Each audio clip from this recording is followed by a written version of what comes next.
Halo, welcome back to my channel. Balik lagi di channel saya ya. Gimana guys, puasanya masih lancar sampai hari ke-18 ini? Semoga lancar-lancar aja ya guys ya. Hari ini tanggal 12 Mei. Kira-kira 12 Mei itu ada peristiwa apa aja ya guys ya? Oke guys, langsung saja kita saksikan peristiwa tanggal 12 Mei dalam Today's History.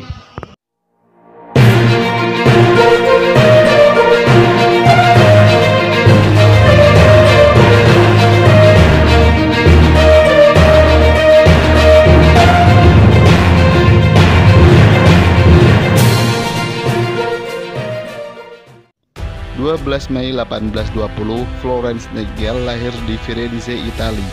Ia adalah pelopor perawat modern, penulis, dan ahli statistik. Ia dikenal dengan nama Bidadari Berlampu atau The Lady with the Lamp atas jasanya yang tanpa kenal takut mengumpulkan korban perang pada Perang Crimea di semenanjung Crimea, Rusia. Pada usia dewasa, Florence yang lebih cantik dari kakaknya dan sebagai seorang putri tuan tanah yang kaya mendapat banyak lamaran untuk menikah. Tahun 1851, kala menginjak usia 31 tahun, ia dilamar oleh Richard Monckton, seorang penyair dan seorang ningrat Baron of Houghton. Lamaran ini pun ia tolak karena pada tahun itu ia sudah membulatkan tekad untuk mengabdikan dirinya pada dunia keperawatan. Keinginan ini ditentang keras oleh ibu dan kakaknya. Hal ini dikarenakan pada masa itu di Inggris, perawat adalah pekerjaan hina dan sebuah rumah sakit adalah tempat yang jorok. Banyak orang yang memanggil dokter untuk datang ke rumah dan dirawat di rumah. Pada tahun 1853 terjadi perang di Crimea, Inggris. Florence melihat perang tersebut menelan banyak korban jiwa, namun sedikit tenaga medis yang tersedia. Bahkan di antara tenaga medis tersebut tidak ada yang berjenis kelamin perempuan. Melihat hal tersebut, hati Florence terketuk.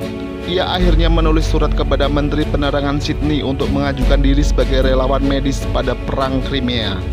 Pada masa terjadinya Perang Crimea, Florence meneliti para korban perang. Ia akhirnya menemukan sebuah fakta bahwa banyaknya korban jiwa bukan disebabkan karena peluru tembakan, melainkan karena rumah sakit tempat pasien dirawat kurang dijaga kebersihannya. Kurangnya higienitas tersebut menyebabkan luka pada tubuh pasien mudah dimasuki bakteri dan kuman. Florence akhirnya buka suara soal kebersihan rumah sakit.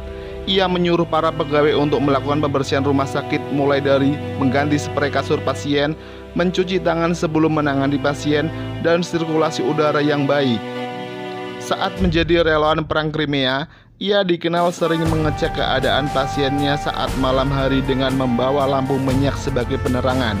Ia pun mendapat julukan The Lady with Lamp atau Bidadari Berlampu. Florence menjadi terkenal di mana-mana karena berjasa besar pada keperawatan di Inggris. Pada tahun 1860, ia akhirnya membuat sekolah keperawatan Nightingale di London. Ia juga sempat menulis buku keperawatan yang berjudul Notes on Nursing. Florence Nightingale meninggal dunia di usia 90 tahun pada tanggal 13 Agustus 1910. Pada tahun 1974, International Council of Nurse atau Dewan Perawat Internasional menetapkan bahwa 12 Mei sebagai Hari Perawat Internasional. Tanggal 12 Mei dipilih karena bertepatan dengan hari lahir Florence Nightingale yang dianggap berjasa sebagai pelopor keperawatan modern. Oke guys, itu dia peristiwa tanggal 12 Mei. Dan jika kalian suka video saya, silahkan klik tombol like dan share. Dan jangan lupa ya untuk subscribe channel saya agar channel saya lebih berkembang dan bisa memberikan informasi untuk kalian. Oke, sekian dari saya dan wassalamualaikum warahmatullahi wabarakatuh.